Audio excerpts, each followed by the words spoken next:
This week on an all-new SAS podcast. During that 2019 season, James Harden had a stretch of 30-point scoring games that was the longest stretch of 30-point scoring games since Wilt Chamberlain.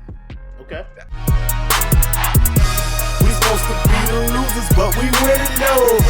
They used to laugh at us, now we winning though. They used to tell me never in my lifetime. I guess they wasn't in their right mind. Underdog. Yes, sir. What's going on, folks? Welcome back to a brand new, exciting episode of Strong Arm Sports Podcast, the realest sports talk pod in all the land. True. Paris, it might be something bigger. It's some bigger podcasts out there. It's some bigger names. It's some more famous ones. But if we just talking real, now we the realest one in all the damn land. True. And we are back to wrap up the previous weekend sports in dramatic fashion. No BS, no sugarcoating, no biases, only the strong arm truth. Now, if this happens to be the first time you've caught our show here on YouTube, or if you're listening on any of our various podcast channels, I'm one half of the show. I go by the name of K Spade, the prospect. And I'm your boy, Paris 57, and together we form Strong Arm Sports Spade. Yes, sir. Man, I couldn't wait to get to this show. You want to know why? Me neither. You want to know why? Because you been in your bag this whole week about this Giannis, James Harden. Is it beef? Is it beef? I mean, it really ain't no beef. You know what I'm saying? To me and my boy James, it ain't no beef. Listen, man, if you guys don't know, it's kind of been like an ongoing spat between James Harden and Giannis and James Harden. And, you know, I kind of felt like, I said on this show last week, Spade, I said I kind of felt like, you know what I mean, somebody was going to get hurt. Giannis had elbowed James Harden during the All-Star game in the face. Like I said, yo, somebody going to get hurt.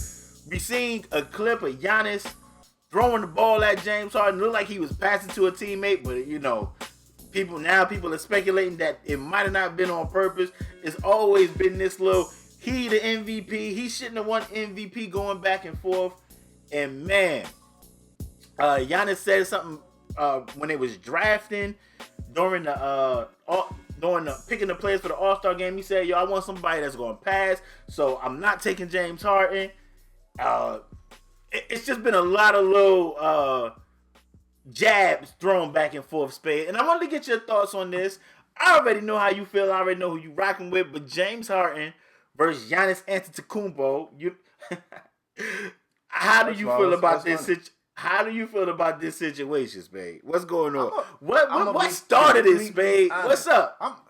It actually started way back before Giannis got on like this regimen that made him put on 100 pounds of pure muscle. You know what I'm saying? That don't nobody find suspicious. This is back with skinny Giannis. Whoa, let me get it. Whoa, that's how your first 30 seconds you coming out. Let me get a 20. I know it's an early timeout, y'all. Hold up. What do you mean that don't nobody found suspicious? What do you mean? I'm just saying, I work with people that go to the gym every damn day. They don't look no different. Spade, I've been telling you for years, it's easier for skinny dudes like yourself to pack on the muscle when you skinny like that. Pounds of muscle is never easy to put on anybody.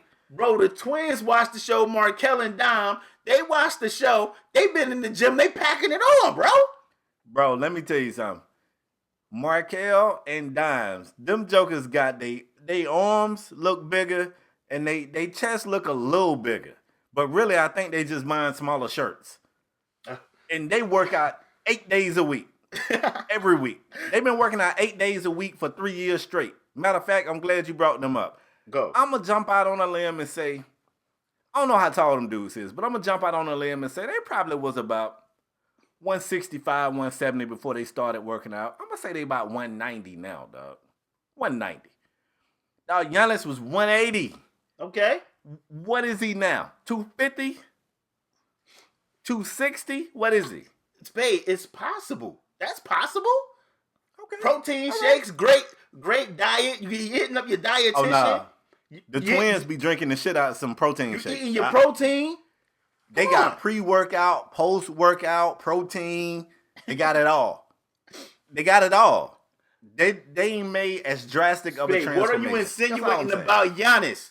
I'm not insinuating anything, brother. I'm just saying back when he was still skinny and he had the low haircut, it was a situation where James was finna score on him, and he kind of flopped. He fell down. They called charge on James Harden, and James was talking to the ref, and Giannis came by and patted him on the butt and leaned over and said something in James' ear, and James pushed him like, what's up? And then, I think Larry Sanders came to the rescue. That's where it started. And then it continued to grow over the years. We know James Harden was the 2018 MVP.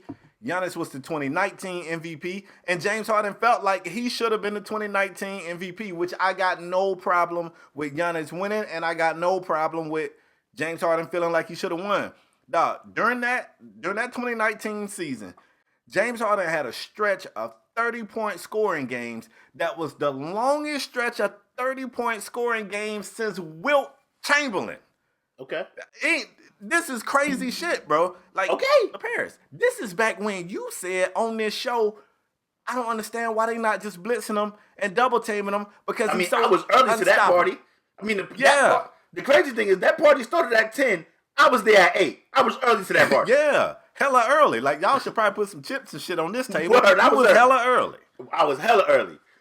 So James Harden, what happened was James Harden was on a radio station in Houston, and the dude at the radio station was like, fam, I know you probably can't speak on it, but I was upset when I saw you didn't win the MVP. I felt like you got snubbed. And James like, I feel like you feel. And he was like, sometimes the media, they create a narrative, and, I'll leave it at that. And I think that just fueled it on. The pass off the face, that thing happened. But I want to talk about just how hard Giannis been going here lately. And I just want to take my hat off, not really. I ain't really gonna take my hat off. But I want to take my hat off to James Harden because I feel like James been taking the high road for a minute, bro. Okay. Like, Giannis just keep having these little quips. You just keep popping off. And where I'm from, if I'm gonna let you just pop off every time you feel like it and I don't never do nothing, that make me look like a sucker not only to you, but to anybody else who want to pop off. So at some point, I gotta let you know that I ain't that dude to play with. I'm not no game. If you want to play, go get you a Nintendo or some shit. I ain't that guy to play with. So he started off saying, yeah, I don't want to take James Harden. I want to take somebody who will pass. I'm going to take Kemba, which they later came out and said James Harden was 10th in assists. Kemba was 36th in assists. So that didn't make sense. And then, like you said, during the game, he accidentally elbowed this man in the face. Like, you ain't finna get too many accidents on hitting me, fam. I don't know. I mean when I seen it, I was like, whoa. If you check the time of my tweet and the time when that happened in the game, I'm like, somebody gonna get hurt. That's when I tweeted it, when I seen what happened to Harden. And then, after the loss, they asked this man what was his strategy in the fourth, and he said, we was just giving the ball to whoever James Harden was guarding. We figured he was easy to score on. It's like, fam, what is your fucking problem, bro? Now, if this thing ticking in you, even the 10-man, he ain't even have a real damn heart. By now, the 10-man, like, what's your fucking problem?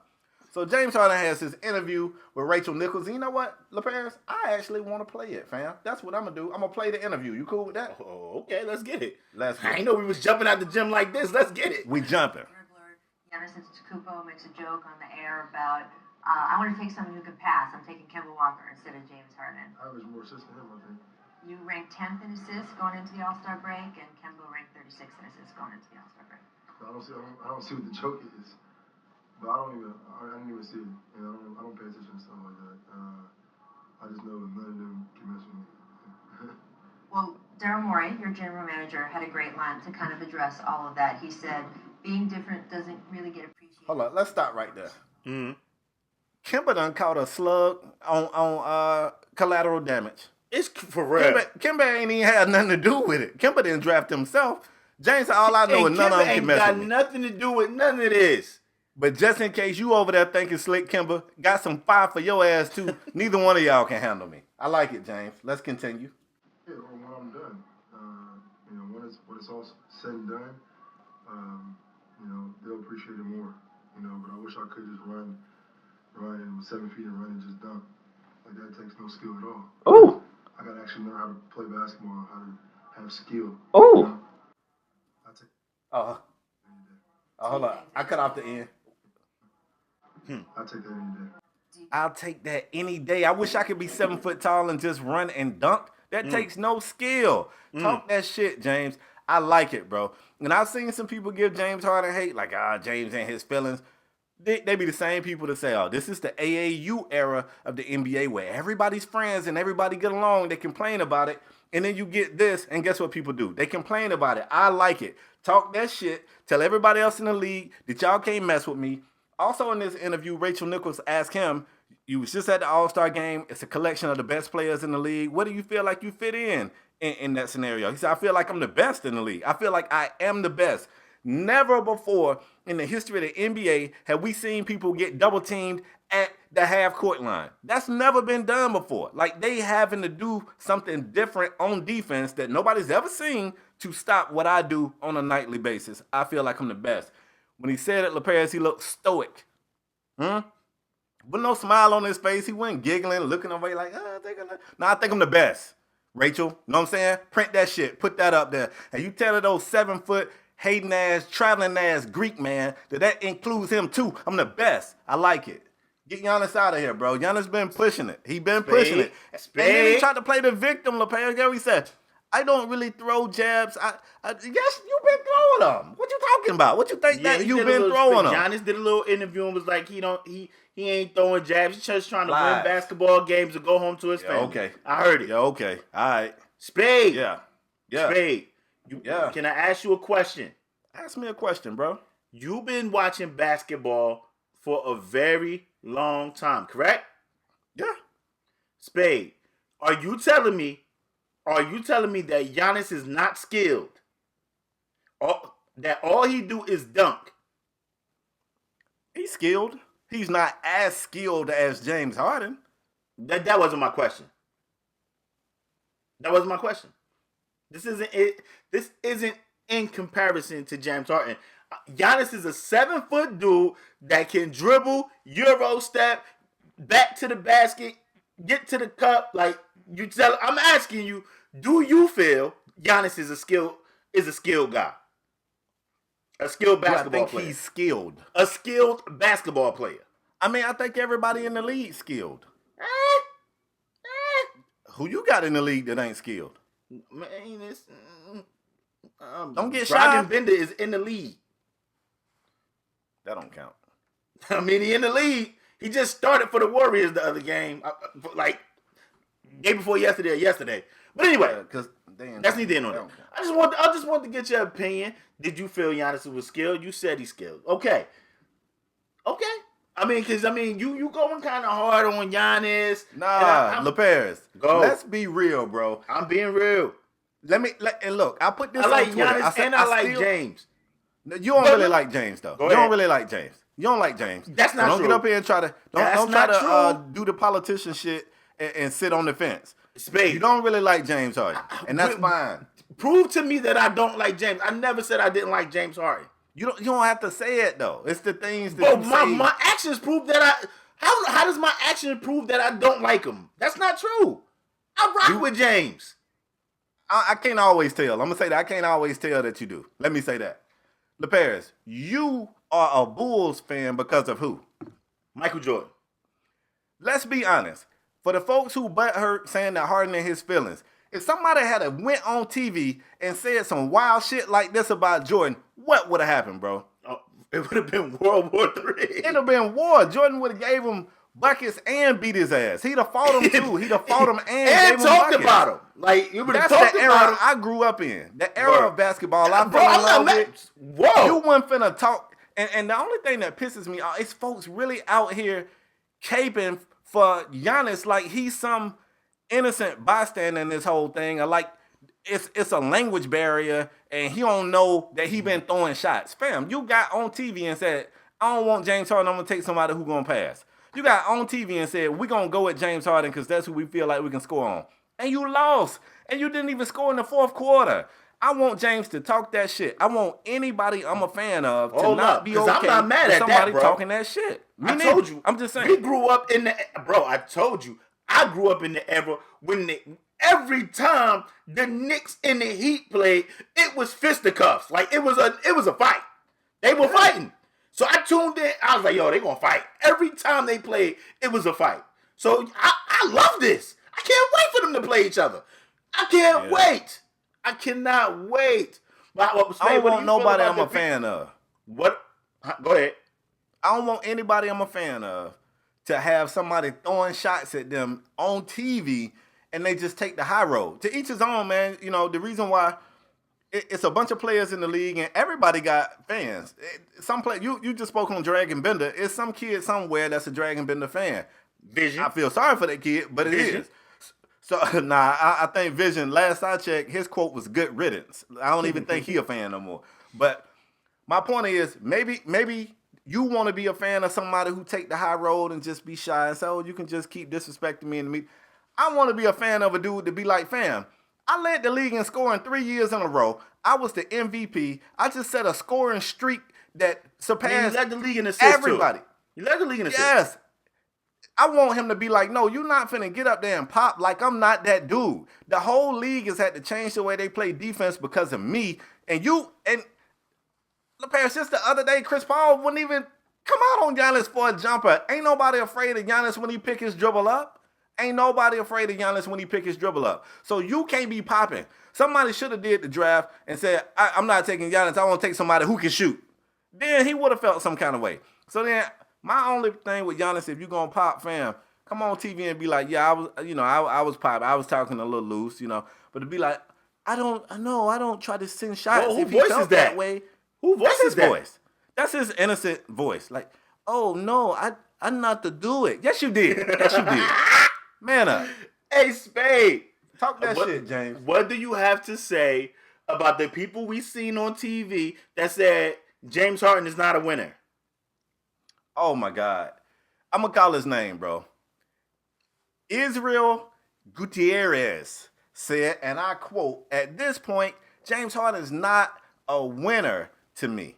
Fam, James Harden is literally been eliminated from the playoffs by one team, the Golden State Warriors, that's going to go down in history as one of the greatest teams in the history of this fucking sport. It ain't like he being eliminated by the Clippers 1 year, the Thunder 1 year. Fam, since he's been in Houston, the only team that's stopped their run has been the Warriors. And I don't know if y'all watching, but they've been stopping everybody's shit except for the year that Brian went Super Saiyan. And even then, Brian had to have a little bit of help because Dre got suspended. There was a few other things to happen. Let's be honest here. If that team is healthy, it was nobody in the league that was going to beat them. So if not defeating Golden State makes you not a winner, then let's fill up a big-ass bus of losers in this damn league with the whole Western Conference in it and everybody else not named LeBron James in the damn bus. Put them in there. That's crazy to me that people come out and be like, well, at this point, and look, if you want to say James Harden has had some very forgettable postseason performances, you would be fair to say that. But if you're going to equate him not being a winner with his inability to get past the Golden State Warriors, that's cheap-ass journalism to me. That's cheap as shit. You know what? That's whack. I 100% got to agree with that. We grew up in the Jordan era, and a lot of greats that we respect did not get a ring because of Michael Jordan. And I'm a Spade. Somebody going to be mad at what I'm about to say. The only reason Hakeem Olajuwon and them Rocket teams went back-to-back them years because Michael Jordan was retired and he came back. He was rusty as hell from playing baseball. Yeah, exactly. They would have ran the table all them years Michael Jordan was. I'm talking about prime Michael Jordan from like when they won their first joint in like 91, 92. They would have ran the 90s. They would have ran it. The only reason the Rockets got that joint is because they didn't play the Bulls. The Rockets didn't play the Bulls in the finals. They played like the Knicks in like Orlando or some shit. They played Orlando, I think. Yeah, but I think the next year they played the Knicks, and they won back to back. But if MJ was in that league and didn't retire, they would have ran the 90s. They would have ran the 90s. So and fam, you can't say. Go ahead, because this is another conversation I want to have too. But go ahead. And I need to be quiet. But imagine saying Reggie Miller, Patrick Ewing, Charles Barkley, Karl Malone. Imagine saying all these dudes aren't winners because they never got past Jordan. What? So either you gonna discredit, either you saying Jordan is so great. I mean, actually, that's not even saying he's great. You saying that Jordan ain't nothing special. If not beating him, mean you not a winner. And then you doing the same thing to the Golden State team. That Golden State team, let's be honest, bro. I ain't really a Golden State fan, but let's be honest. That healthy Golden State team, that's one of the greatest teams we've ever seen in the history of the sport, bro. Yeah. That's one of the greatest teams we've ever seen. So if you can't beat them in a best of 7, you're not a winner. That's whack to me. That's whack, bro. And see, I would love to ask him what he think about Karl Malone. I was just about to say, how big of a loser is that guy? My question: What solidifies a winning in just winning a championship? I guess so. So then it's a bunch of losers in the NBA then. By that dumbass way of thinking, it's a bunch of losers in the NBA. Yeah, I don't understand that thing, and I wouldn't go as far as saying he's not a winner.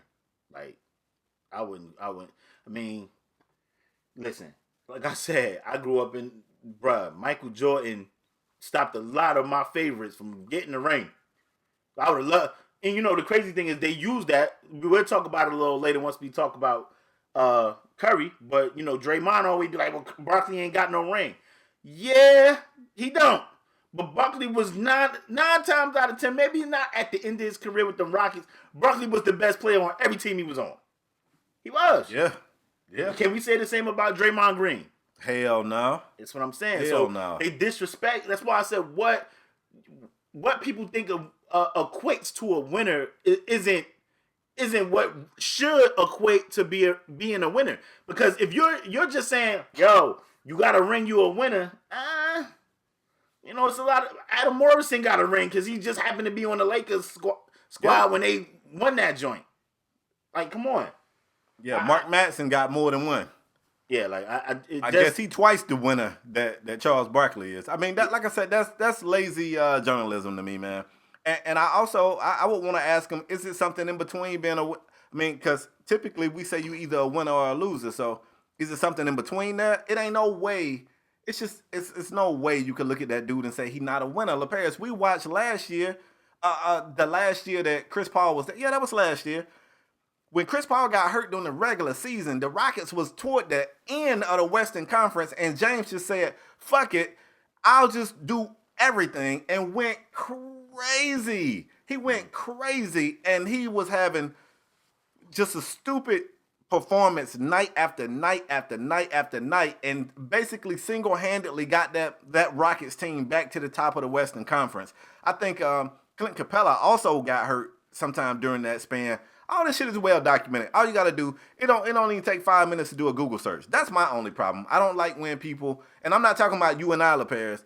I'm gonna go on my little vent right quick. But you and I, dude, we have to make time in our life to come through and record this show, to find these topics, to edit these shows, to upload them, to try to get in the premieres and interact with our supporters, aside from everything else we got going on. But when you are journalism for a living, that's literally your job. So you showing up ill-prepared and not having the stats or the facts correct, I can't really support that. I don't really rock with that. That's what you do. That's all you do, fam.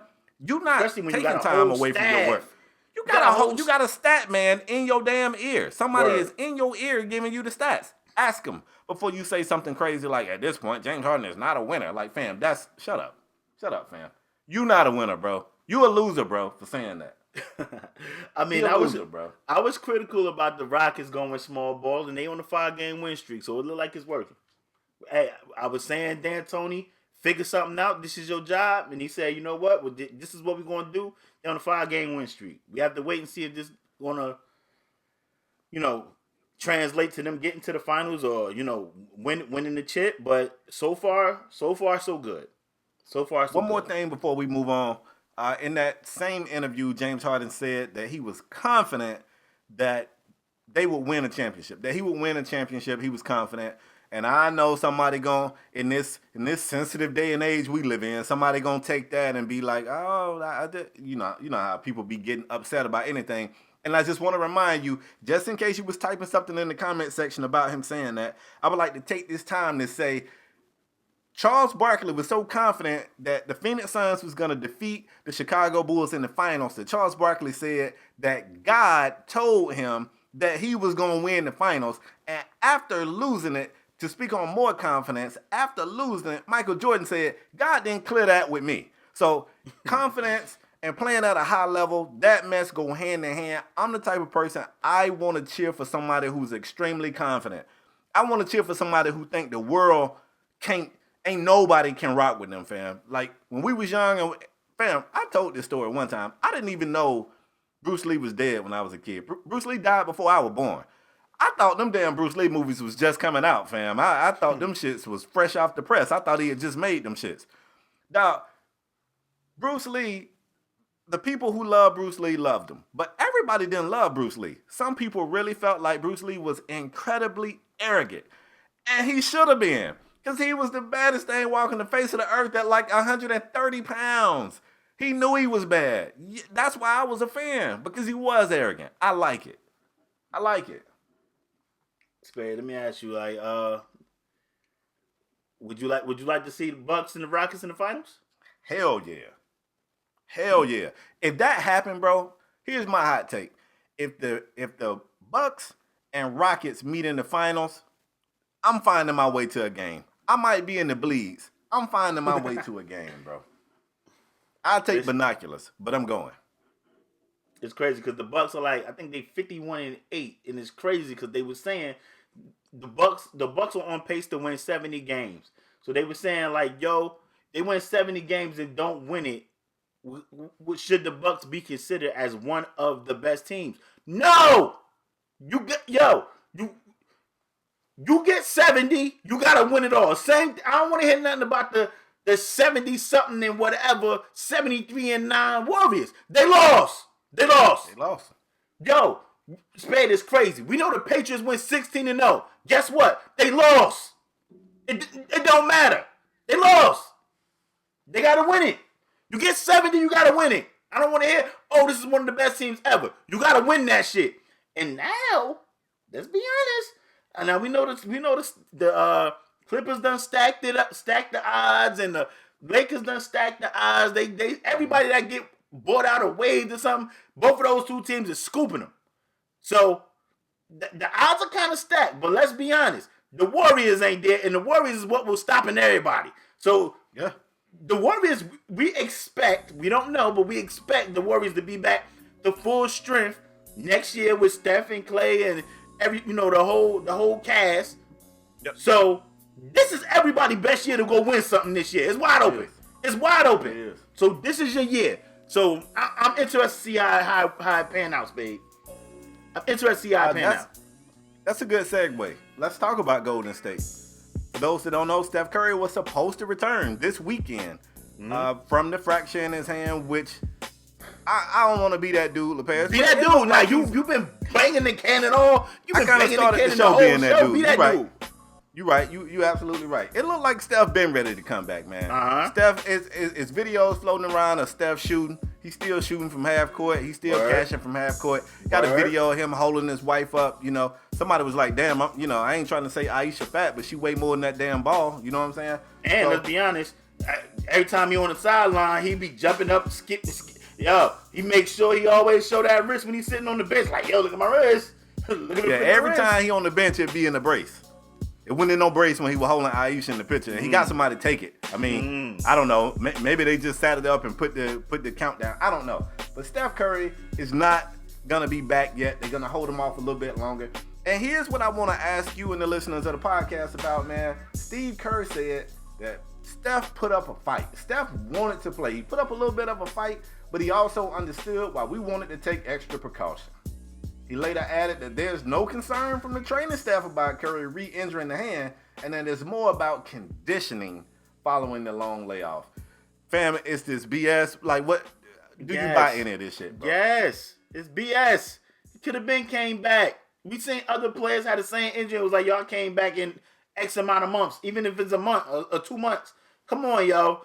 We know KD left, Clay out, Then Steph got hurt. Now, I ain't saying Steph didn't get hurt. I think Steph legitimately got hurt.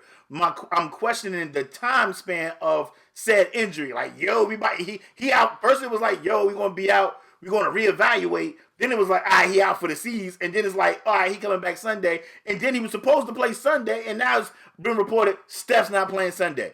We know what the Warriors' plan was.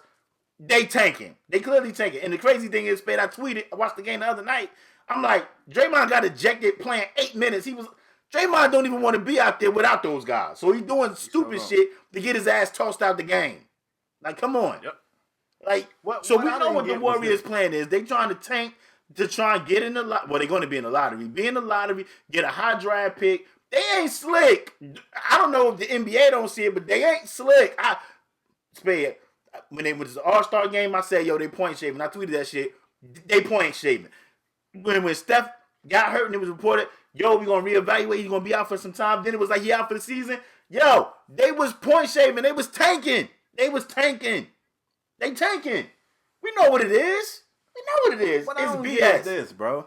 This is what I don't get. He said that Curry has been participating in full scrimmages, and he's scheduled to practice with the Warriors G League affiliate team, the Santa Cruz Warriors, on Monday. And Curry said that allows for a more natural stepping stone to playing in the NBA. And I guess, but fam, let's be honest. If he running full scrimmages with the team, I don't understand what practicing with the G League team is going to do to prepare him for playing in the damn NBA. Let's be honest. Come on, Curry. Let's be honest. That don't make sense. Dropping off the G League ain't going to give Steph any more confidence than he already... Steph is a confident guy. You pull up from 30 and 40 feet, you confident. Like, come on. So dropping off the G League team, what is that proving? They tanking. I wish I knew. They tanking. And like I told you, I told you it was 20 games left, like at the All-Star break. Like, they done played since then. It gotta be what? 18 games left? What? Come on, man. So that's my question to you. Should he even come back, bro? It's almost 60 games in. I just don't see a point now. What's the point now? What's the point? I don't either. They still selling out. It's crazy. They still getting hella support. And we knew how them Golden State fans were anyway. They was filling up the stands when Monte Ellison was there. So, they get their support. I just don't see I don't understand the point. I just don't understand the point of bringing it back. They only got 12 wins, dog. Yeah, they the worst team in the league by 5 games. Yeah, they in it. So, I don't understand. Sam, what your team doing, bro? Come through, let us know. Any Warrior fan, Warrior supporter, help me to understand what's going on. I don't get it. Spade, ready to move on? Yes, please. Let's take it to the NFL. And news came out this week, Spade. We know that the combine is happening this week. If you guys didn't know, it is. So we seeing quarterbacks throw. We seeing 40 times. We seeing a bunch of things going on. But a report came out about the Washington team. If you guys didn't know, Washington took Dwayne Haskins last year as what we expected to be, handing them the keys, their future their quarterback of the future. But now there's news in the rumorville saying that Washington is heavily considering taking Tua if his medical come back and it's looking like, yo, he gonna be straight. His medical come back and he gonna be straight. Washington are heavily considering taking Tua Tagovailoa.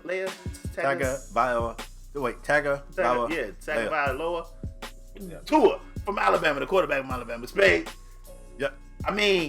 I hit, of course, I get the news, I get the alert on my phone, and I hit Spade like, yo.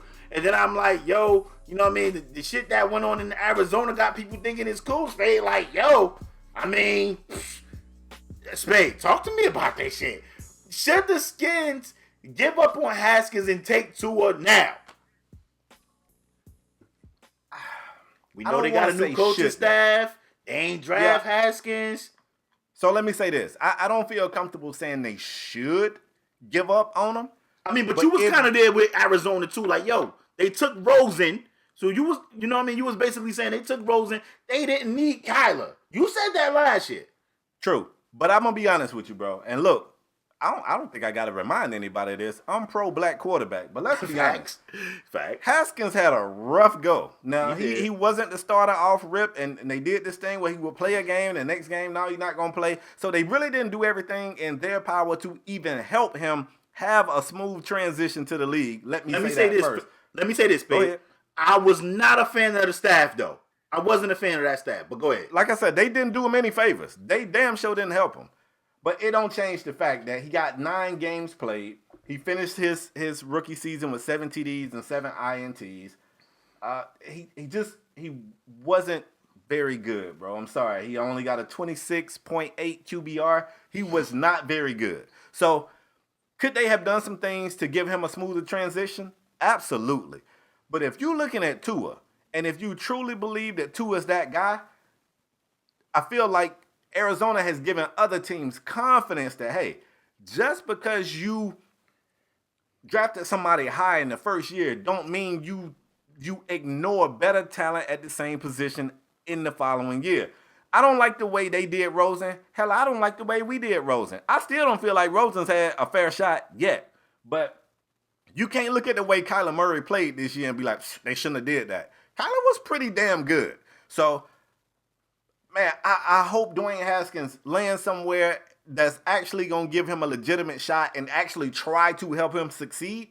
But if Tua's there and this team feel like they're a quarterback away, they'll be a fool not to take him. If they feel like he's that guy, and you know how I feel, I'm still scared of Tua. Like, I would be scared every time he got hit, and I don't want to take a guy at 2 or 3 and be afraid every time he get hit. Because guess what? You get hit in football. You going to get hit. You getting hit. So I don't know, bro. I'm just looking at Dwayne's numbers, and I'm like, woo. If I felt like I was a quarterback away, and it was a quarterback that I liked, I don't know that I saw enough from Dwayne for me to not take interest in that other quarterback. That's all I'm saying. I'm sorry, Dwayne. Yo, it's crazy because, you know what I mean? Our homie that's been on this show numerous times, Stacks Montana, was like, yo, I would be more scared if Washington take Tua than I would be scared if they take Young from Ohio State. Was Chase Young? Chase Young. Ooh, I don't know about that. And he was like, dog. And I'm like, wait. I'm like, so I tweeted Stacks like, yo, so we giving up on Haskins already? Stacks said it's not anything against Haskins. It's more of what I feel Tua's going to be. And I'm like, whoa. Like, and I think a lot of people feel the same way. Yeah, I was about to say a lot of people think Tua is going to be that guy. They're not concerned about the injury. And I mean, if I would say I'm not shocked because we've seen it with Arizona, I would be lying to you. I'm shocked. And like I said, I didn't like the staff that Haskins had, and that could have been a little bit of the part why Haskins had that year. But listen, I'm gonna keep it 100. I ain't making no excuses. He did not have a good rookie campaign. He didn't. But Tua coming off that injury he was on, and I don't know. This is a situation that I gotta wait and see how it's gonna play out because I got a feeling that Washington may take Tua. I think they may take Tua. That would change. Man, I tweeted. I text you and I asked you, bruh, would they really consider this, or is this a smokescreen to try and get somebody to move up? Because I was, a lot of people was like, yo, it could be a smokescreen. As soon as I seen that, I said, Spade, this got to be a smokescreen, right? You know how I come out and be like, people would be like, say it's a team that got a quarterback and they got the number 1 pick, they'd be like, yo, we consider taking them because they want somebody to trade up and get the King's ransom. Yeah. They want to get the King's ransom with draft picks and be like, all right, we better move up because we don't want them to take it. And I asked Spade, do you think that is this? And Spade said, no. We just seen it with Arizona. Yeah. And that bodes well for Washington because even if it is a poker move, if they got their poker face and they really just bullshitting, Arizona's move helps Washington with this smokescreen. Because if you, Miami, or one of these teams that's really eyeing Tua, you might better jump on the horn and hit these dudes up and see what the hell they talking about because this is a good bluff. I think it's a damn good bluff. I wouldn't be shocked if they took him. they got me fooled because I'm thinking they really considering taking him for real. So I'm not. Listen, I'm not willing to say I didn't like Rosen in college. I didn't like Rosen in college. I liked Haskins in college. I'm not willing to say Haskins is done like a rat. It should be a rat. Because if they get to a Spade, I don't see where a guy like a Haskins could land. A lot of people, I'm reading around. I read the little ESPN Insider, and they like, yo, if Washington take Tua, then they could potentially trade Haskins to New England. And I'm like, I don't know. I don't know. LaParis, let me ask you a question. You used to be pretty hard on certain universities for their deficiencies at certain positions. Yeah. How many Ohio State quarterbacks done really done it up at the next level? That's fair. None. That's fair. Who? Listen, I touch base on this next week because Spade just called me. I gotta look at these. But you thinking back to Ohio State quarterbacks, and none of them really. I basically say the same thing about USC quarterbacks. Like, look at USC quarterbacks. You could say Carson Palmer. Palmer, but the highest profile Ohio State quarterback that comes to mind, unless somebody just slipping through the cracks, is more known for being a commentator than a quarterback. That's Herb Street. Yeah. Because we thought Troy Smith was that heat. I did. Yeah, they ain't really give him a shot. So but he was on the NFL roster for years. Wasn't he in Baltimore? Let me look this up. Was he in Baltimore? I think he was there for years. He might have been in Baltimore. We about to see. And this is a Heisman Trophy winner, a Davey O'Brien winner. Like, he did it big at the collegiate level. Yeah, he was in Baltimore for 4 years, and then San Francisco for a year. And then he went to the Canadian Football League. I like Haskins. I ain't willing to just give up on Haskins already. I'm not. Okay. I'm not. But we have to wait and see how this pans out. We can move on, bro. We can move on. Okay, let's get it. All right, bro. For those that don't know, man, on the last show, we was able to talk about the new CBA proposal. The NFL's trying to get it right, man. There was some players speaking out. Some happy, some not so happy. Some damn right pissed off. I don't know if you guys saw the Pouncey video, but he don't seem to like it at all. Word. In the midst of all of this going on, and let me tell you, when I say the mist, I mean the mist, because more and more NFL players are going to social media to speak out on how much they dislike the current proposal. It's even a notion, LaParis, that all these players are saying that they dislike it, but we don't even know what the players dislike about it. Is it the proposal of the 17th game? Is it the done guaranteed money? Like, no, don't nobody even know what they hung up on. Folks is like, nope. I heard somebody say this morning, I think NFL players are so accustomed to being screwed over in these negotiations that they just, they snaked it. They just like, no, we don't like it. But it's some belief that this one right here ain't even bad. Like, they just so used to being screwed over that they think this is another bad one.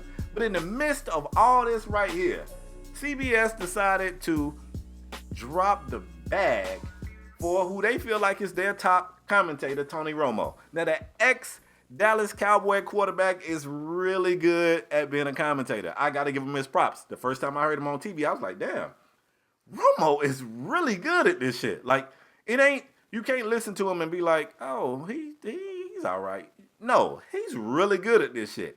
That being said, LaParis, CBS has reportedly inked a deal with Romo that's going to make him $17 million annually. In the middle of this shit right here.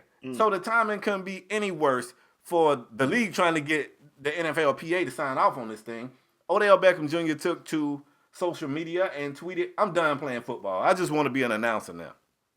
Michael Thomas, look, man, Mike stay on Twitter. They be calling Mike a little bit emotional. That man stay on Twitter.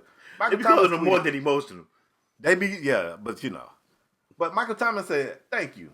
And that's why we shouldn't sign a new CBA agreement. No way the announcer should be making more than 90% of the players. LaParis, let's talk.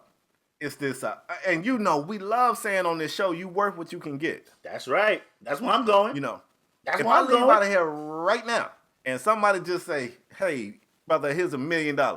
I'm definitely jumping on social media and I'm going to be like, today I inked the deal for $1 million and I deserved it. I might not even know why I got it. I don't want to ask you, is Romo deserving of $17 million a year? That's disrespectful to Tony Romo.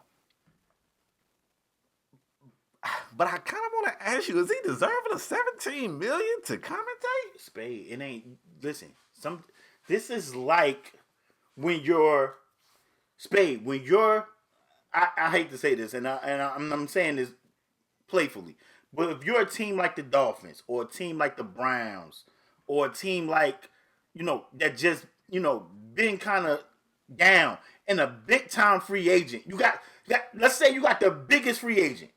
Whoever that may be, I'm not even throwing out a name because a lot of people probably want to say Tom Brady. I'm just saying you got the biggest, best free agent, and you're like one of those teams that you be like, yo, they might not come here. How can you make them come here, Spade? You overpay. So it was some lingerings that, ESPN was about to drop the bag on Romo for Monday Night Football, or Fox was about to go holler at Romo. So, how can you keep Romo at CBS? You gotta pay him. Because let's be honest. It's better jobs. Look, Spade, Monday Night Football is like the pinnacle. Like, you know what I mean? Like, that's the job. So if ESPN was saying, like, I don't know what Tony Romo was making before this deal, but let's just say Tony Romo was making $7 million. And ESPN came through like, we want you on Monday Night Football, and we're going to give you 10. And then Fox was like, well, we ain't got Monday Night Football, but we want you in our booth and we're going to give you 12. For CBS to keep Romo, yes, those jobs would be better. And yes, to keep him, you got to overpay. And that's what I think this was. As far as players getting mad, listen, Michael Thomas going to get, I don't know if I think Michael Thomas might have read up. I think he read up last year. But Michael Thomas getting the bag with the lineup of how NFL wide receivers is structured. I'm pretty sure Michael Thomas is probably paid like a top 5 guy. I'm willing to jump out on a limb. I think he read up last year. He's paid like a top 5 guy. But let's be honest, the NFL. I keep saying this. The NFL has a salary cap. Ain't no CBS could tell Tony Romo, we want to give you $50 million. Spade. I didn't do it for this segment, but I did it before. We might have just been talking on the phone, and I told you, Spade. I said, I think Michael Strahan make more money now than he ever made playing football. And we looked that shit up, and if you guys didn't know, Michael Strahan is getting that bag. Like, he not even bag. He ain't getting the bag. He getting the Brinks truck. Like, Michael Strahan they are backing the Brinks truck up to Michael Strahan. Like, he is making more money than he ever made playing football. And it ain't no salary cap in TV. You are worth what you can get. It ain't no salary cap. So, if somebody would have came through and said, Tony, we'll give you 20. Guess what Tony would be? Signing a deal for 20. Yeah. It feels strange, though. I'm not even going to lie. It feels strange. It ain't no salary cap, bro. And I guarantee, we know this is like the highest deal for a commentator, but I'm willing to guarantee you if we was to look at some of these shows or like, I don't even got, I'm just naming shows. I don't know. But like a show like How to Get Away with Murder or that Olivia Pope show or like Grey's Anatomy or Friends. The people from Friends was getting that bag. $17 million. Yeah, I think they was getting $10 million an episode or some shit. When Charlie Sheen was on, what was that show called? 2 Men and a Baby or some shit like that? Oh, yeah, 2.5 Men or some shit? 2.5 Men, something like that. They say Buddy was getting $1 million a show. Come on, man. A show. Come on, man. Come on. And I ain't mad, bro, because one of these days, somebody, and let me pull the mic closely when I say Go ahead. Say that shit. One of these days, somebody dropping that damn bag for me. And the last thing I want to hear is one of y'all haters saying I don't deserve it. I'm getting that bag one day. Believe that. Yeah, man. I ain't mad, but it feels funny, bro. I'm not going to front. It feels funny. I mean, listen. He's amazing on TV, and listen, I already know it was a bidding war, bruh. I'm willing to guarantee it was a bidding war. And then when CBS got to 17, I guarantee it was like other networks was like, yo, that's too rich for our blood, man. We just know that. We just seen maybe a few years ago, ESPN just laid off hella dudes that we respect, like Ed Water, like they got laid off. Like mad people, we was like, oh shit, they don't work at ESPN no more. They got laid off. So when that number hit 17, I guess people like ESPN and Fox was like, yo, we out. We out. So I guarantee you it was a bidding war. Guarantee it. I wouldn't doubt it. If anything, Spade, let me just say this and then we can move on, bro. Football players and just athletes in general, instead of complaining, they should be happy. You want to know why? Because life after the game, you can go do this. The way they popping up podcasts left and right, come on. It's tough though. Because with that TV shit, the same thing that you say about coaching jobs, you like, man, Spade, it's only 30, what is it, 32 of them. Word. Man, it's limited spots on that TV shit, man. And we've seen guys. But that's why I mentioned podcasts too, Spade. We seen throwing 17 M's at you on the podcast, though. But we seen ex-players get podcasts and they take that shit to TV. I don't know, man. They should be happy, man. I would be like, yo, at least I know. I mean, listen, like I said, Tony Romo amazing on TV. But Tony Romo ain't up there because he was some super duper winner. He ain't never win shit. You know, usually if you got a ring, they'll throw your ass right on TV. And it's people, Spade, that we respect as football players, we hate as commentators on TV or NFL analysts or NBA analysts on TV. Yep. We hate them. And I don't know why you talking about Charles Woodson. Or I mean, Reggie Miller too. Reggie Miller too. So shit. I mean, listen. I'm happy for Romo, man. Get your money, man. Everybody get your bread, man. Everybody want to live better and have a good life, man. Get your chips. Get your chips. Stop hating on somebody's pockets, man. I agree. I heard somebody say something one day. I think it was Jeezy. I think Jeezy was on social media saying, like, you know, don't hate on the next man because he getting to the money. Find out how you can get you some money. Whoa. Because they printing this shit every day. And I was like, damn, he kind of right. Because I saw a tweet to say something like the world is a couple $1 trillion in debt. And somebody was like, damn, who the world owe? Like, got how the whole damn world in debt? So at this point, fam, we just printing out the paper. Once upon a time, the paper represented, you know, it represented actual gold somewhere. Fam, they just print the paper now, man. Just get you some of the paper. Word. Bro, I'm trying to figure out, every day I'm thinking about trying to figure out how somebody could drop us $17 million a year for SAS. You ain't never lied. Every day I'm trying to figure it out. I might take 15 if you hit me now. You know what I'm saying? If you hit me now, I might give you a discount. Word. Hey, yeah, every day I'm trying to figure out how to take this thing to the next level. Stop hating on people who get your chips, man. Happy for Romo. Spade, we can move on. All right, Spade, let's move on, man. Let's take it to the NFL Combine. If you guys didn't know, a lot of news came out about the Combine. Like I said, it was some quarterbacks. We got the quarterbacks. We've seen some quarterbacks throw. We've seen some wide receiver 40s. And, I mean, when we're talking about 40, Spade, a lot of people had a lot of choice words about the 40-yard dash, especially for wide receivers. Yep. But before we get there, your boy Ruggs ran, what, a 4.2? Did he run a 4.2? He ran, I think his official time was a 4.27, and he wanted to be the fastest ever, which I think John Ross still has. He was like a few tenths of a second short, right? Yeah. But I mean, the boy was flying. He's still blazing, right? Yeah, he was flying. The past, you and I, we remember when if you ran sub 4.5, if you ran like a 4.47, word, you was an Olympic sprinter. Word. Like the game has changed. People out here running 4.2s. But it's crazy. So a lot of people had a lot of choice words about 40 times, and does that equate to equate is like the word of the day or some shit. But does that equate to a Hall of Fame wide receiver? Skip Bayless started that crap, and I've seen a lot of people running with that narrative and started naming people that ran Skip Bayless, for the record, said 4-3. Anything under a 4-3, like it ain't really no 4-3 wide receivers in there. I think maybe Randy Moss ran a 4-3. Maybe. I think so. Like aside from like Randy Moss, but Spade, the quarterback drills, bruh. Woo! Spade, a lot of people gave you a hard time about your boy from Georgia. What's his name? Fromm? Yeah. A lot of people gave you a hard time about Fromm way back when. I think it was like it might have been game 1 or a little bit before this college football season started. You was like, yo, it might have been game 1. You was like, it was either game 1 or game 2. You was like, yo, Georgia kept the wrong one. Yep. Because we know they had three QBs. One went to Washington. I think that was Eason.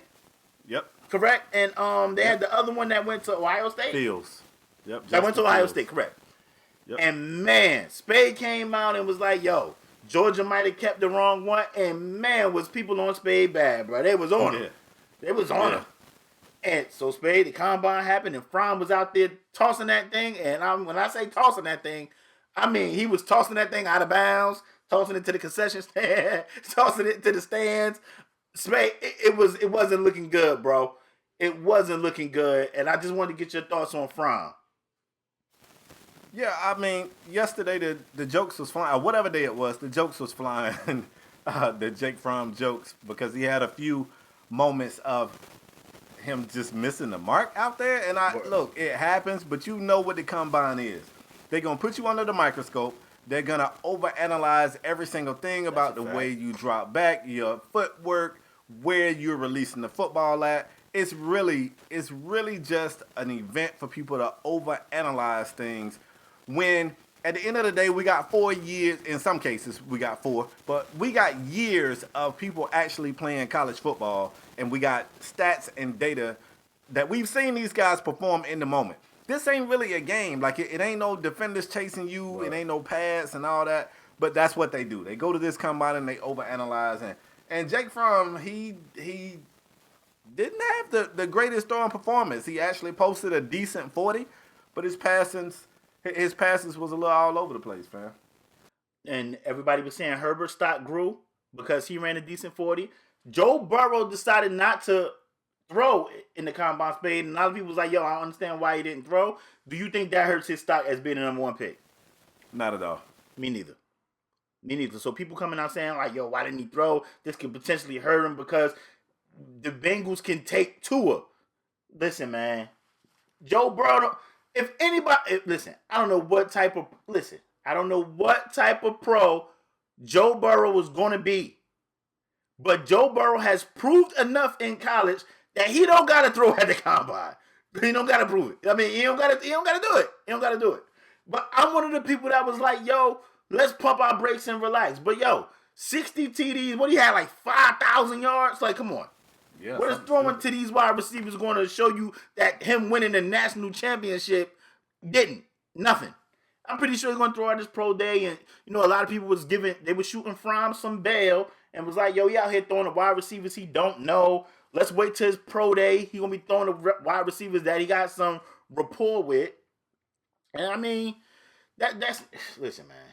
It's crazy because I seen another post that was like Burrow to the Bengals, Tua to the Dolphins, Fromm to the Tampa Bay Vipers in the XFL. I saw that. So I mean, it's crazy, Spade, that you know they put a lot of stock in the combine, and it's just you want all these kids to do well, but it just was not a good. And now we done seen people bomb in the combine.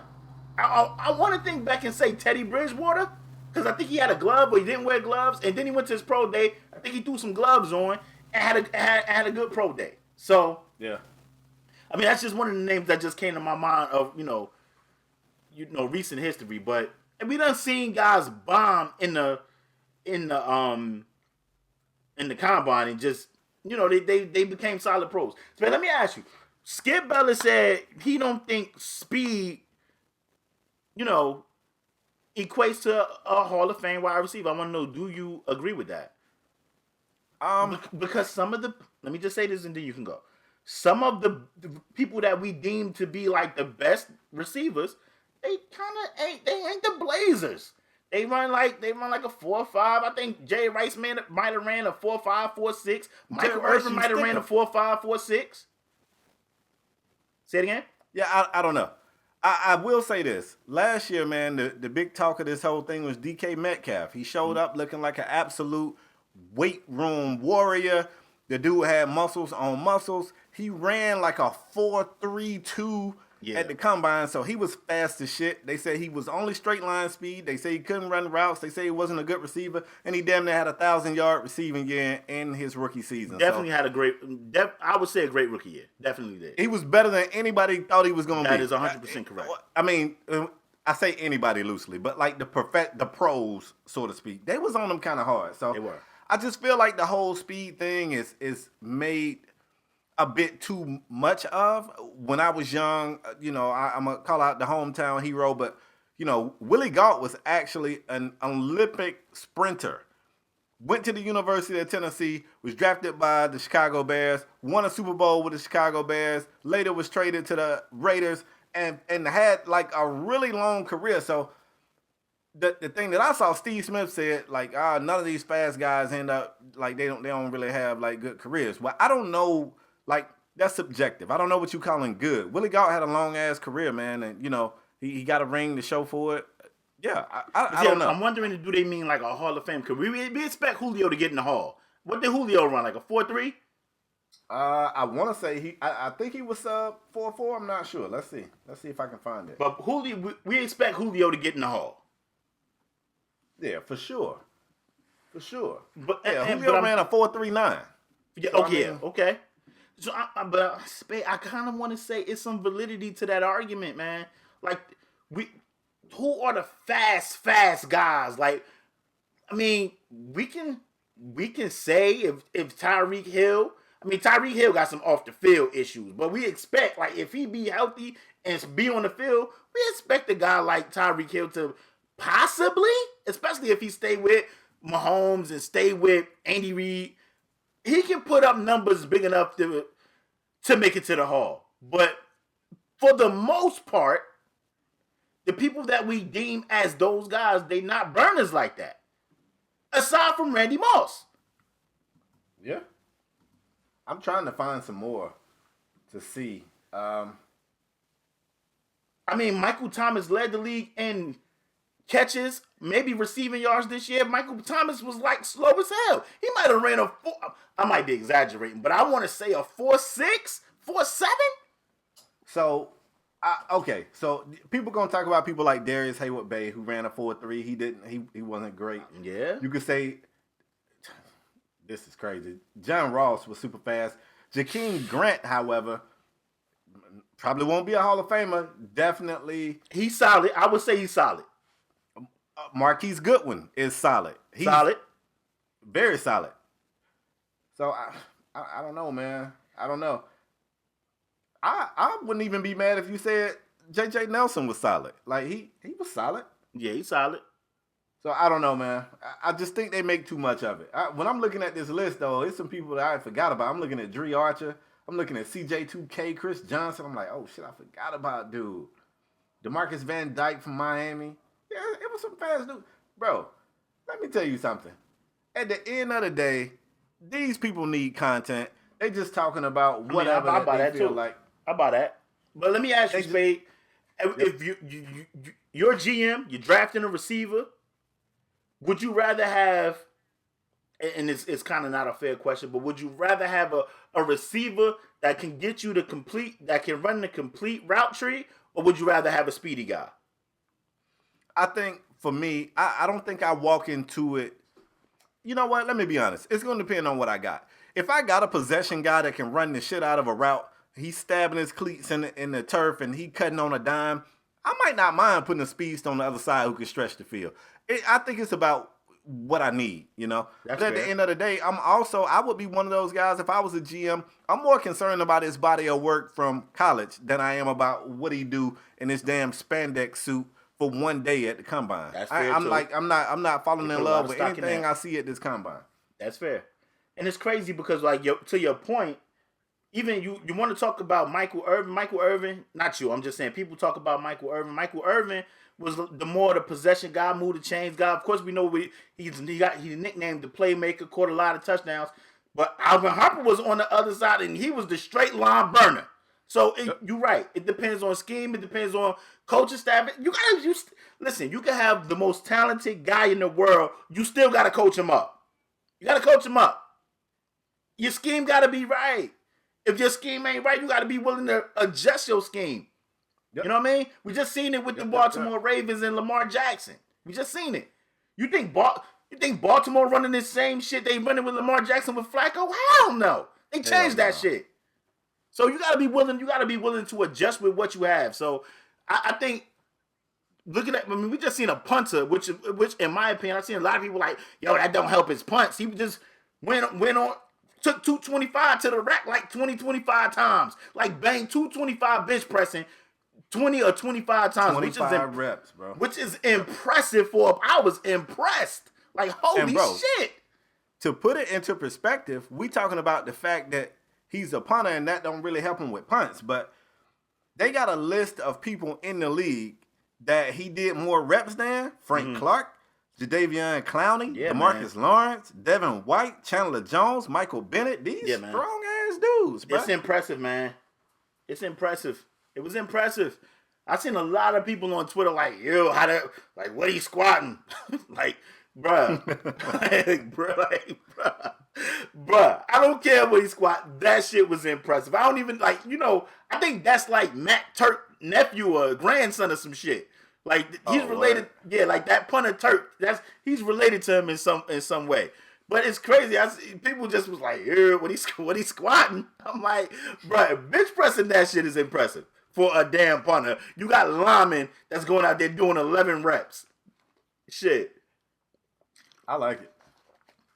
I like it. I think it's a healthy conversation to talk about the combine because people, a lot of people put a lot of weight in it, put a lot of weight in the combine, and some people is like, yo, I just want the best player. Give me the people that are proven that I saw play college football that I think can help this team, regardless what they running in the 40, and you want athletes, but sometimes people put a lot of stock in that. They put a lot of stock in the combine.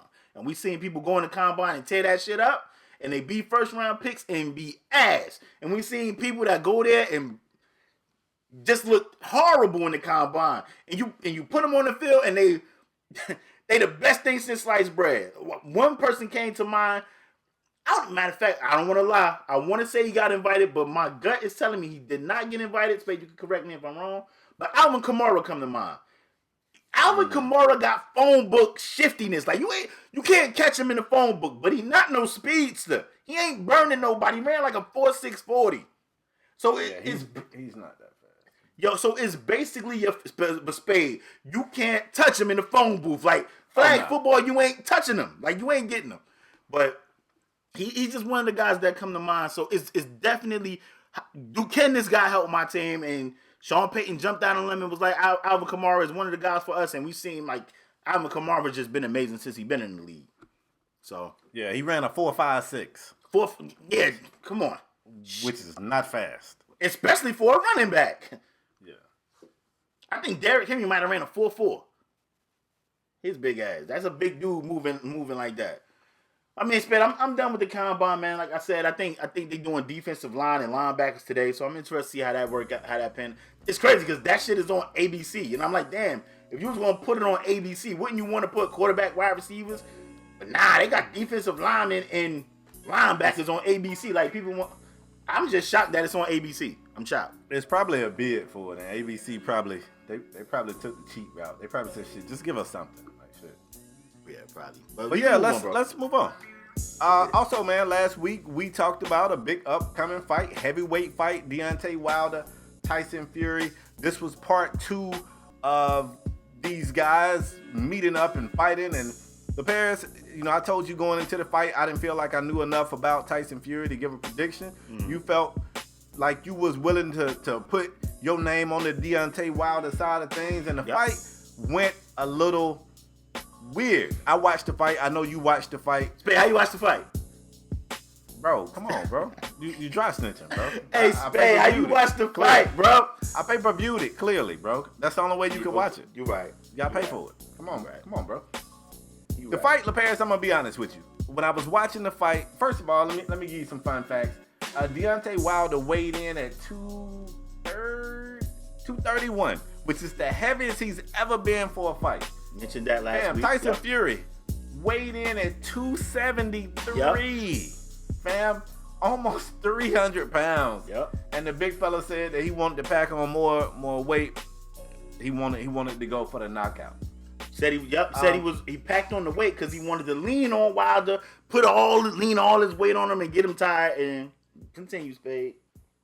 It was a good fight early. And then to me it wasn't a good fight because I don't know, I'm not a doctor, but I do know that in your ears, like your balance, your equilibrium is connected in your ears. If you you can have an ear infection that can make you walk a little funny, get you a little wobbly. I don't know, was it 2-3 rounds in before we saw Wilder spewing blood from his ear? That shit was spraying, fam. It might have been the second round. It was hella early. And he looked like Bambi in that damn movie. Well, yeah, the little baby deer, like he was jacked up, bro. At first, even before that happened, called him a baby deer. He looked like a baby deer, bro. He was jacked up. Grow up, bro. This yo, is he's stupid, yo. You know how the baby deer come out, they can't barely walk, legs look all funny. He's stupid. Damn, knees all over the place. But even before that, I was watching the fight like, damn, he kind of looked like he ain't in the best conditioning. I don't know if it's because he was packing that weight on. Word. And anybody would tell you when fighters start to try to fight at a weight that's more than their walking around weight, they lose a little bit of their quickness. And I don't know, man. I'm not making any excuses for the dude. I do think his equilibrium was off at some point, and I was watching the fight just saying, man, yo, stop this fight. And his corner, at one point, LaParis' corner told him to walk forward. They was like, yeah, walk forward. I'm like, damn, do they hate this guy? He is getting fucked up in there. He needs to not walk forward. He can barely walk at all. Like, last thing he need to do is walk forward. Yeah, it was but, yeah, man. Crazy. What did you think about the fight, bro? Spade, like, I agree with you. Like, it started, I was excited, but, man, it quickly, we realized something. Wilder doesn't look like Wilder. Like, quickly I started saying, like, ugh. Even Spade, late in the fight, and I seen it, like, Fury game plan was amazing. Like you said, late, it got sloppy. It was just some sloppy punches being thrown. It was, listen, that ain't I hate to be that guy, but I'm going to be that guy. That ain't the heavyweight fights we grew up on. Like, I've been saying boxing was down for a long time, and I was excited for this fight. Me and Spade watched the fight, and I'm like, yo, like, they sloppy out there. Fury, game plan was to lean on Wilder, put his weight on him. Wilder would clench, Fury would lean all his weight on him, like basically put him in the headlock like he was a little kid, like underneath his arm, and just lean all his weight, and that would tire you out enough. But with that even tiring you out, Wilder says, I was tired coming in the ring. Like, cause I got on a costume that weighed like 70 pounds or whatever it weighed. 40 pounds. And I ain't have any legs during the fight, and he blamed it on the costume. Spade, what happened to our area where they just came in with the little silk robe or the little, you know what I mean? Like, just came in with the little cool robe, and it was a custom robe, but now it's like WWE came in with a full costume.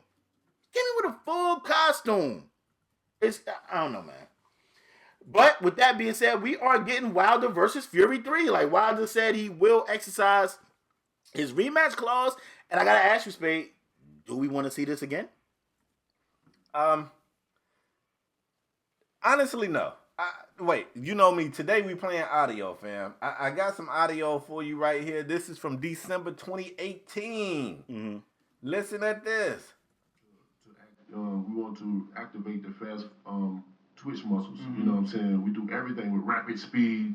If I'm doing anything that consists of me moving my feet, is sprinting and stuff like that. Now I wear a 45-pound vest on me as well too. Let's go back. Then I wear a 45-pound vest on me as well too, and all my exercise and everything that I do to have that extra weight on me.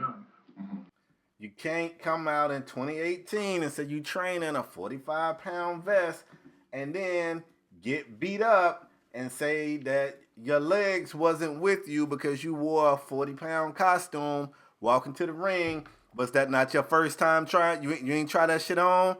You didn't think earlier maybe it's too heavy? Did you even feel it was necessary to wear a damn 45-pound costume? They said that thing costed a lot of money too. Is that a smart investment? You gonna ever wear that shit again? Well, you wearing that shit to the drive-thru to get you something to eat? I mean, it's kind of goofy anyway. Like LePere said, just put on a robe, just walk down there and take care of business. I'm gonna be honest with you, and I don't like to see when people turn their back on folks. And I've seen a lot of folks turn their back on Wilder, like he had a good run. I will say this. Deontay Wilder is a bigger guy, but he puts me in the mind of David Tua, and I brought up David Tua last week. David Tua was short, though. He might have been like 5'10", and I know most of the people listening to this podcast got no idea who David Tua was. But David Tua had one punch, and it was funny because he was shorter. He would just get his ass beat and just try to land that one punch. When I watch Deontay Wilder fight, he's got some of the most incredible punching power I think I've ever seen. But if you're talking about his technique, it's not fundamentally sound. It never has been. So if you look at it, he was losing that first fight, fam. He was not winning the first fight with Fury until he downed him, you know. And he's had fights that he's been getting beat up the whole time, and then boom, he hit you with that one punch and it's lights out. So because I know that he possessed that type of power, I think he could beat him. But if he don't knock this dude out, bro, he's not going to beat him. He's not. Because Fury's a smart fighter, man, and he's going to, from what I've seen anyway, and I've only seen 2 Fury fights. So don't let me act like I'm the Fury expert, because I'm not. I've only seen his 2 fights against Deontay Wilder. But Fury, man, he's the type of guy that if he survives, if it go to the scorecard, he's got a really good chance. A really good chance. So do I want to see it again? I mean, golly, I'm spending all this money on these pay-per-views. Wink, wink. And I don't know. Like, maybe I'll watch again because Deontay got that kind of power, man, where he could just hit you with that one and it'll be lights out. I'm watching. I'm tuning in. You gonna pay? You paying again? Yeah, I tune in. I will 100%, Why you laughing, bro? I will 100% tune in. But let me. Can I say this, Spade? Listen, man. Sure. Boxing is one of the few, like boxing, MMA, is like the few sports you cannot go in there and be on some bullshit. You got to go in there with the mindset of taking care of business. We seen guys like Adrian Bronner. They go in there, they don't be fully invested. They go in there half-ass in shape. Like, boxing is a sport where MMA is a sport where you cannot go in there and be on some bullshit. Now, we done seen basketball, Spade. You can go in there and be on some bullshit. Spade, I had conversations with you all the time about basketball, and I'd be like, why is Bron playing like this? You know, Bron get in that mood. You know the mood I'm talking about, Spade? Oh, you I'd be know, like, look at Bron. I'm a Heat fan. Yeah, I'd be like, look at Bron. What is Bron doing? Spade, I watch football, and I'd be like, shit, this shit a run. Look how the wide receiver came off the line, tiptoeing, like half-ass running. We know they're not passing. He don't want to block nobody. Boxing is not that sport. You got to go in there with the mental mind state like, yo, we about to, I got to come in here and take care of business because you will get your block knocked off and can potentially die.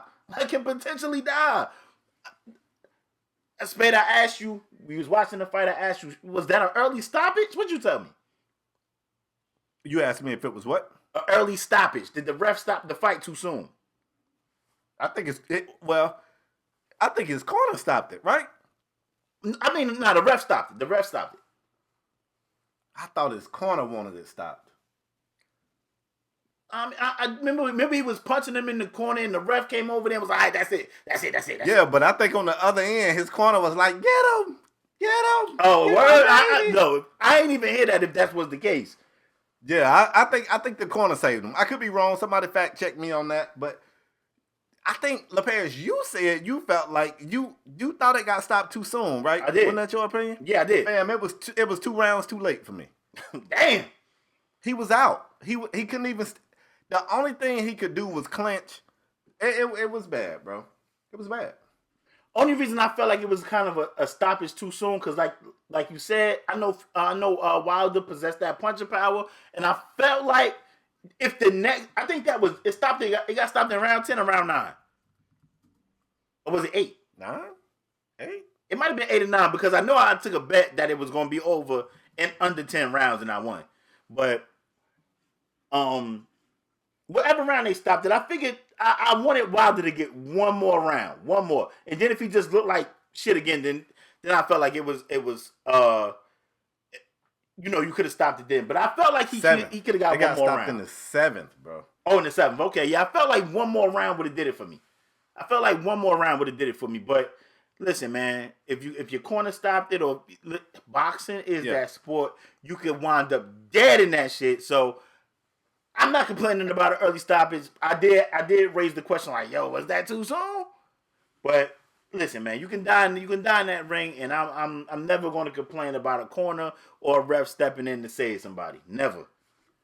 Yeah, the corner threw the towel, and for what it's worth, Deontay Wilder said what you expect a fighter to say. He said, I wanted them to let me go out on my shield. Like I'm a fighter, I'm a warrior, and I didn't want the fight to be stopped. Fam, let me tell you something. If you get yourself fucked up in there, you ain't just hurting yourself. All them folks in that corner, them people make money when you make money. Right. So they not only protecting you, which I'm not trying to insinuate that they don't care about him, but they meal ticket too, fam.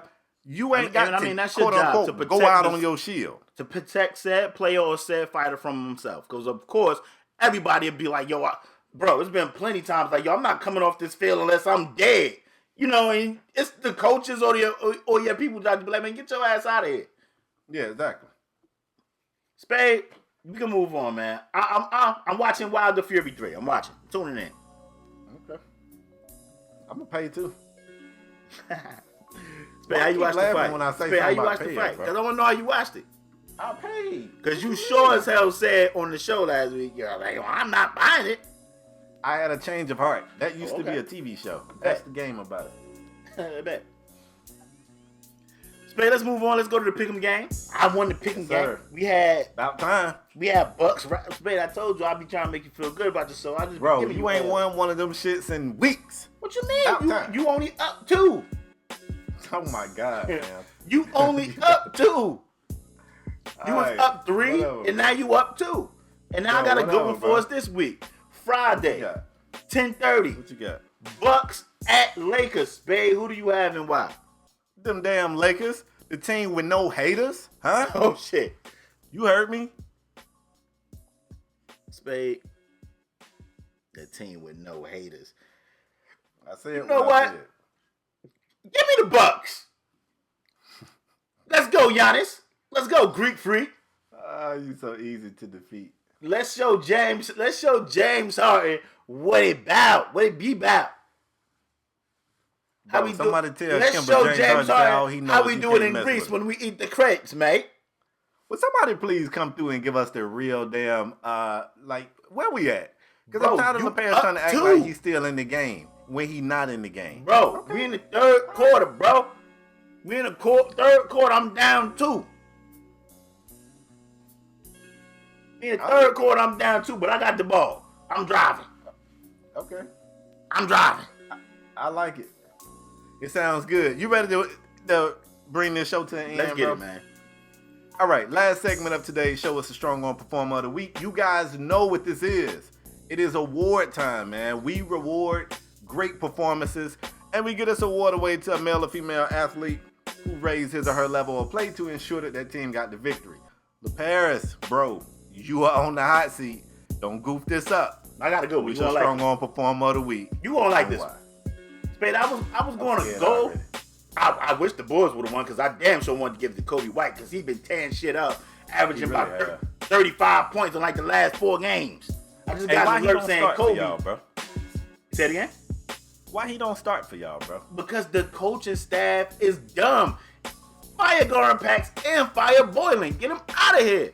I don't know how. Did you see Zach LaVine yelling to his own? Yes. I seen it. I see it every game. Yes. They hate him. Yeah, they do. They really do. It's crazy, Spade, because I wish the boys would have won because I wanted to give it to Kobe White. But Spade, I mean, the Heat been on like a losing streak. I was going to go against the Heat, but you said that's getting old, so I ain't do that. It is. You of course, okay. I didn't do it. Spade, I got a good one. You gonna like it? I'm giving a shout out to the little homie, friend of the show, Spade. It's crazy because I want you to tell him how you and this dude got a relationship together. But I'm giving it to Lexington Thomas from UNLV. Hey. The running back, if you guys don't know, the running back from UNLV signed the deal with the CFL Edmonton Eskimos and will be up there tearing up the CFL. I'm happy for the youngin. Shout out to him. Lexington Thomas, UNLV running back. Tore shit up in college. About to go to Canada. Tear shit up out there. Shout out to him for that performance. Young man, you are my strong arm performer of the week. Lex Thomas. And he a goon, bruh. He a goon. Do you know what he did on his announcement? What he do? He's like, going up to the CFL. You know, I'm happy for the opportunity. Gonna do big things. Hashtag pit stop. So I DM'd him. I said, bruh, I don't know if you need to be telling them folks. He said, bro, them folks know what's up. He said, I'm finna go up here and do what I'm supposed to do, and then I'm back on their head. So I like it, man. I told you I like confidence. Confidence to me, and I don't want nobody to flip this and make this sound like something that is not. But confidence to me is attractive, and I clearly don't mean in that type of way before y'all try to flip it. I got it. I don't care what it is, bro. I don't care if you don't do shit but grill hot dogs. I want to hear the person who grilling the hot dog that I'm about to go to his cookout. I want him to say, man, I'm the best on the grill. Like, yeah, maybe I don't do steaks and chicken. Maybe I just, I'm at the beginning stage because, LaParis, we know if you grilling burgers and hot dogs, that's the beginner stage right there, right? We do agree on that, right? Yeah. But I got the best burgers. I like confidence, man. So my man said, bro, I'm finna go up here and take care of business, do what I'm supposed to do. And then I'm back on their head, fam. So he still got his goal set on doing bigger and better at the same time being appreciative for, the opportunity that he got. So yeah, that's a good one, man. Shout out to young Lexo. Y'all know who he is. Word. The Bears, let me finish the show like I started the show. Uh-oh. Let's go to Houston. Let me tell you what somebody at my job told me. And I never throw names out, but I'm going to throw a name out. Bro, my you boy name drop LA. all the time. What are you talking about? Yeah, but I'm talking about, when I talk about my coworkers, I never throw names out. But I'm going to throw a name out. Well, I'm going to throw a nickname out. LA, my dude, I rocks with this guy. I like LA. Nah. I like him too. But LA was like, yo, Memphis play Houston tonight. I'm tuning in because the last time young Ja Morant went at James Harden, he said, man, Ja Morant has emerged as my favorite player in the league. And so far, I'm just 9 with him. And then he went too crazy. That's why I like that James is talking that shit. You know what he told me, LaParis? At this point, I think I'm taking Ja over James Harden. I said, fam, now you're being disrespectful. Yes. I said, now you being disrespectful. Don't do this because I like Ja, but don't do this. And he said to me, and I quote, what's James Harden done? Lead the league in scoring for about 3 years and win the MVP? The fuck? That's what he's done. Are you serious? So let me tell you something about James. When they played the first time, Ja had a great game and he was efficient and he had that moment where he was popping. Like James Harden was giving him the 3 and he was making it. He was like, man, somebody better tell him who the fuck I am. And I like it. That's confidence. But if I know James like I know James, he ain't forget that shit, fam. He came into this game and he probably knew how Ja was feeling. He knew people like LA was saying, oh, I got to watch this game. And let me tell you something. At the half, Russell Westbrook and James Harden had more points than the whole damn Grizzlies team. Pipe down, youngin'. That's what they told Ja and LA. Relax. That shit was a regular game in our 82-game season, and we ain't really give a fuck about y'all. But since y'all was popping, y'all can get the right hand of fellowship. The Houston Rockets beat the Grizzlies 140-112. James Harden was 7 of 12 from 3. He had 30 points. He had 1 steal, 3 dimes, and 7 boards. Westbrook had a great game too, but this ain't about him. Right now, it's about James Harden. This new James Harden, I'm telling you, man, James going to have to get on the same shit that LeBron got on when he came to Miami. If everybody want to hate, if everybody want to diss, embrace that villain role and make them even matter. For that performance, James Harden, you my strong on performer of the week, but let me tell you what I wish you would have did. You only got to the free throw line 6 times. And, they don't cry when you get to the free throw line 6 times. Next time, give them that 7 or 12 from beyond, and then give them about 20 from the strike too. Flop. Do whatever they say you do. Do that shit. Euro from the damn 3-point line like the Greek boy do. And let them know. Embrace that villain shit, bro. Let everybody know who you are, dog. Because apparently, leading the league and scoring for 3 years in a row ain't enough. It ain't enough. So let's go even harder. For that performance, James, you are my strong on performer of the week. We fed up with the shit, bro. Are you done? Ja, Are you finished or you Kimba. done? You Kimba didn't even say nothing, but Kimba, just in case you thinking it, guess what? You don't want none either. Why you banging the cannon on Kimba? Kimba over there in Boston ain't doing shit but winning. Minding his own business. I'm gonna tell you a joke somebody told me. They said a cop pulled a dude over, and kind of roughed Buddy up. He roughed him up. He had a passenger in the car. Said the cop, after he roughed him up, he told him they could go. This joke ain't that funny in the landscape of today because cops really be doing brothers wrong. But said the cop was leaving. He was on his way back to his squad car. He thought about it. Said, hold up. Turn around, walk to the passenger window, open the passenger door, pop, slap the shit out of Buddy in the passenger side. Buddy said, what you slapped me for? Cop said, because if I didn't, when you left, you'd have been saying what you would have did. So before Kimba started saying what he would have did, guess what, Kimba? You don't want none either. And Ja don't neither. And if it's anybody else out there thinking they want something, they don't want none either. Talk that shit, James Harden. I like it. And LeParis, wait. And while I'm at it, all these other podcasts out there, I don't care how many NBA players you throw on your shit, y'all don't want no smoke either. Yeah, I said it. Go ahead, I bro. agree with that because we You don't agree with the other shit? Hey, we ain't You don't friends. agree with the other shit? You know what I mean? I don't like y'all more than y'all. I don't like y'all more than I like us. Okay? Yeah. That's a fact. I mean, your shit all right for it being a multi-million-dollar production. I mean, I guess it's all right. You ain't lying. You gotta do all that. We You just give got us some all damn that. You $50 watch the blue show we put snowballs on. in this bitch. Bro, Fam, give us let me all let that. them You know watch how the show we ratchet my put shit on. is, bro. Shit. Bro, I got a $50 blue snowball right here in front of me, and to keep my voice from echoing, let me hold this up. Fam, I got a blanket draped over my shit, man. Yeah, bro. Yeah. Hey, Your shit bro. all right for all that money you got in it. You ain't lying. Bro, give us half that and give us 2 connections where we can get some guests. You watch what we do. Watch.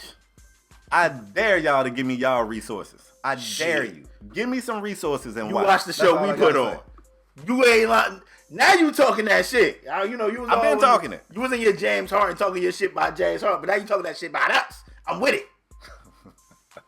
I'm with it. Get us out of here, bro. Hey, you done? You got anything else to add? I think I'm good. All right. I'll let you know if anything else comes to me. But I listen, bro. Hey, I feel like the NBA trying to get Zion in the playoffs, bro. I feel like they trying to force him in there. They want him to get in. Are you trying to What you mean? What I insinuate mean? that the association is throwing games? Because that's not how we roll Yes, over here. I That's feel some like they NFL are shit. trying to. Nah. I feel like they done put the APB out to the refs. Like, we want the Pels in the playoff, and the NBA like, all right, the refs like, yo, we got you. Blowing hella whistles. I feel like they want them to get that 8. They not catching Dallas in that 7th spot, but they damn sure could catch Memphis in that 8th spot. I think they 2 games back from Memphis in that 8th spot. I feel. And Triple J hurt, right? Yeah, I feel like they forcing them. I feel like they trying to force the Pels in there, bro. Y'all heard it here first. We be That's early to some the NFL party. shit, dog. I told you I'd be early to the party. I don't appreciate that. I don't appreciate those accusations. We don't, let me tell you something. Contrary to what Aisha Curry tweeted that day, ain't no funny stuff going on over here in the NBA. We don't do that. Me and Isha know what's up. I call her Isha. Me and Isha know what's up. We know. You're gonna make Steph use his good hand. Yeah, both of them good. Full of shit. But anyway, listen, man, we want to thank y'all for tuning in to another episode of Strong on Sports. Y'all already know. Sure. If you new here, bang the subscribe button. If you're a regular here, hit the like button. Listen, it's also a little bell up there. You can click that bell since notifications to your mobile device to let you know a new episode has been uploaded or premiered on our channel. If you don't want to see two dudes arguing in a box, it's okay. We got audio podcasts everywhere. ऊPodOmatic, iTunes, Spotify. We are everywhere. There's no reason why you guys should ever miss a show. I know I say this every show, man, but we really want to thank you guys for your continued support. Me and Spade talk about this podcast off camera all the time, man. And sometimes it get tough to come here and do this, and you don't feel like you're getting the support, or you don't feel like you're growing in the as fast as you think you should. But we want to really honestly thank you guys for always coming through, showing us support, tuning in. When we don't upload, we like, yo, with a podcast, we waiting on it. Yo, we want to thank people for the kind words that say, yo, I need that. It gets me through my job.